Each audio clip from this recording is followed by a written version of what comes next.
So I think now, in fact, I know now that the animals in the list which follows in Yeshaya, Isaiah 11 are symbolically important.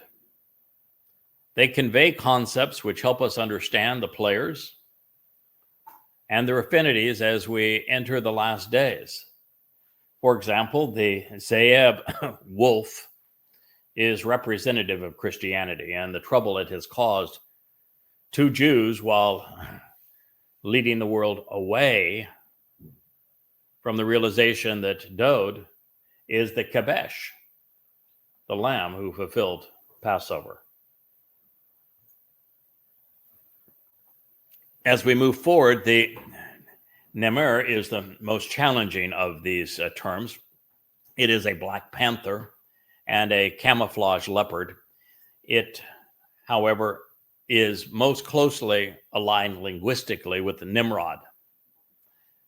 And Nimrod was the representation of what became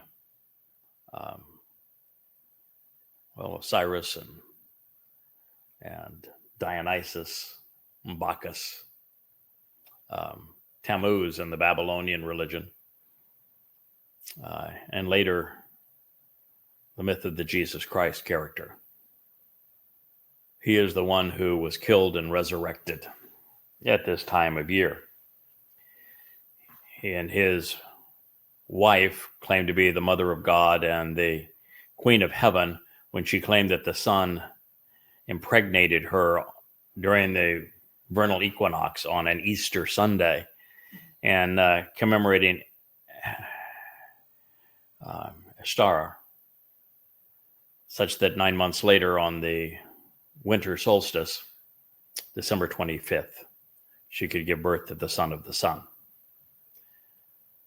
And so Nemir speaks of God and of the Babylonian effect of Christianity on Christianity and Judaism and Islam with their commingling of truth and lies, religion and politics. This takes us to the Gadi, which will be the next animal.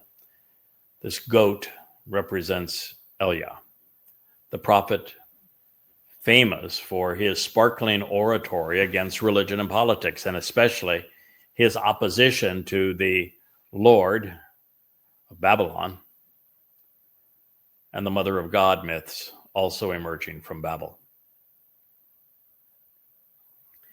As we read further, it is the Choter who is the Egel. He is the bull who, as the Adam of Parah, is leading the children of Israel back into the garden where it all began. He and the Kafir, the lion, denoting Dod, are therefore the two men who were raised and prepared to be sacrificed to resolve Israel's rebellious and recalcitrant behavior.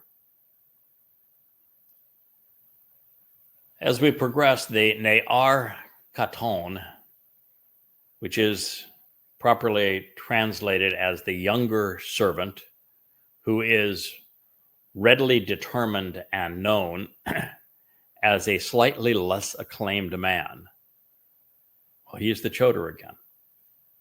This time in his role of the lesser luminary or moon, reflecting the greater luminary's light, with Dod representing the sun.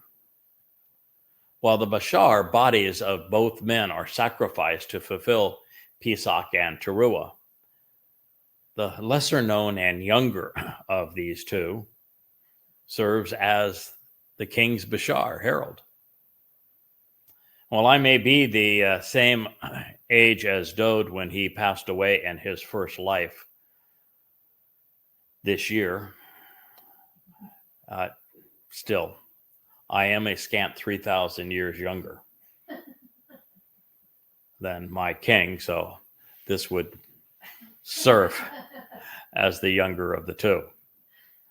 So now that you know the players with this introduction, let me read to you the text. Then the Zeeb, the wolf, the predatory mammal representing the most infamous Benjamite, Paul, the wolf in sheep's clothing responsible for Christianity, will be an alien, stirring up trouble and strife for a while with his quarrelsome and insidious plans, a gur. He will sojourn as a stranger, congregating with the flock while leading them astray, conspiring and scheming a harmful and treacherous, deceitful response by being rebellious, picking a fight by instigating an attack. Called perfect, doing so for a finite period of time. All against the Kabes lamb, an opposition to the dominant ram, which is used in the Torah in conjunction with the Passover lamb. And thus, his quarrel will be with David. And so it was. Christianity is nothing but a crude counterfeit of Dowd. He was robbed of his accolades and his achievements. And the Namer, the black panther and camouflage leopard, symbolic of Nimrod and Babylon, will stretch out against the Gatti goat, representing Eliah. Then the Egel bull, the ox from Agal, to come full circle, symbolic of the Adamah Parah, who is a goy leading Yisrael back to the garden, and the Kafir, the lion, which is used as a metaphor for Yehudah and for Dowd. And it's from Kefesh, to connect, and Kafar, to be covered, both of whom were raised and prepared to be sacrificed for the rebellious and the recalcitrant.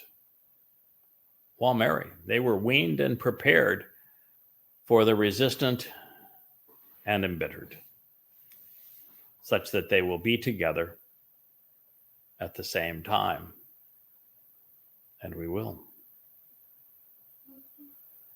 And so Ne'ar Kanton, this younger servant who is easily determined and readily known as a slightly less acclaimed man, the attendant of a bit who is a bit lower in the social status, but can be known on behalf of the scattered sheep, will motivate, lead, and guide them. He will direct and influence them, being influential among them as he attempts to direct their voluntary movements in the right direction. Yashayah, deliverances from Yah, 11:6. A marvelous story when you understand what each of these animals represents and how they were connected by the verbs that Yahweh inspired through Yashayah.